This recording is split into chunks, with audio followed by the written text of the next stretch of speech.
What's up guys, Dr. Greg here, back again. I hope you guys have all had an awesome week. So a couple weeks ago I had the opportunity to attend the Ormco conference. And what Ormco is that it is the company that makes Damon braces that a lot of you guys are familiar with. And those are the braces that have a little door that open and close, compared to the ones that you have to tie in with the colored ties. Now, Ormco does a lot of things other than just make braces. So at this conference they talked about their new products and technology, and it was a really great time. The conference was hosted in San Antonio, Texas this year, and I went with a few of my co-residents, and I made a video about the experience that I want to share with you guys.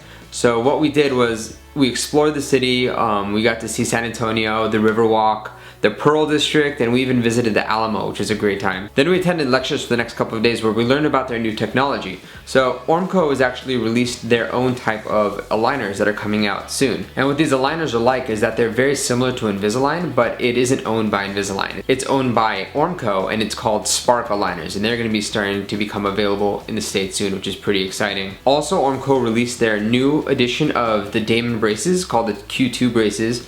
It doesn't really influence you guys too much, but for orthodontists, these new braces have better rotational control, and they showed that they decrease treatment time. On the note of decreased treatment time, Ormco also released these new wires that they call their smart arches. And for those of you that are familiar with Damon, usually it requires 4 wires to get to that final finishing and detailing wire. But with these new wires, you only need 2 wires to do it. And this is because each part of the wire has a different composition and different forces that can be delivered, so that you can deliver the exact force needed for each tooth, which is really neat stuff. So we'll see how those play out once they start getting implemented in private practices. I also had a unique opportunity to attend a hands-on course. So here we learned how to actually place brackets in the way that they recommend, and it was a really cool opportunity. We got to actually practice putting it on and have mentors come and visit and check how we were doing and suggest different positions. So this was a really cool experience. And I also had the opportunity to talk to Gobi, which is a new toothbrush company. They make electric toothbrushes that have the heads on as subscription based, so you don't even have to remember to replace your toothbrushes. They come in the mail every couple of months. If you're interested in checking out those Gobi toothbrushes, I put a link in the description of this video with a promo code, so go ahead and check those out if it's something you think you might be interested in. And then we ended off the conference by attending a rodeo. So this was my first rodeo actually. What Ormco did was that they rented out a huge ranch, and at this ranch they had food, they had longhorns, they even had bull riding and horses. It was so much fun. So I made a video and I wanted to share with you guys. So check out this video and let me know what you think.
video as much as I did with my time at the Ormco conference. Today's video wasn't really explaining braces, but I wanted to update you guys on what I learned personally at this Ormco forum. If you guys have Damon braces or have any questions about the conference or orthodontic conferences in general, leave them in the comments of this video. Make sure to hit the thumbs up and the subscribe button so you can stay up to date with all my content. That's all for now. For today's episode, Dr. Greg out.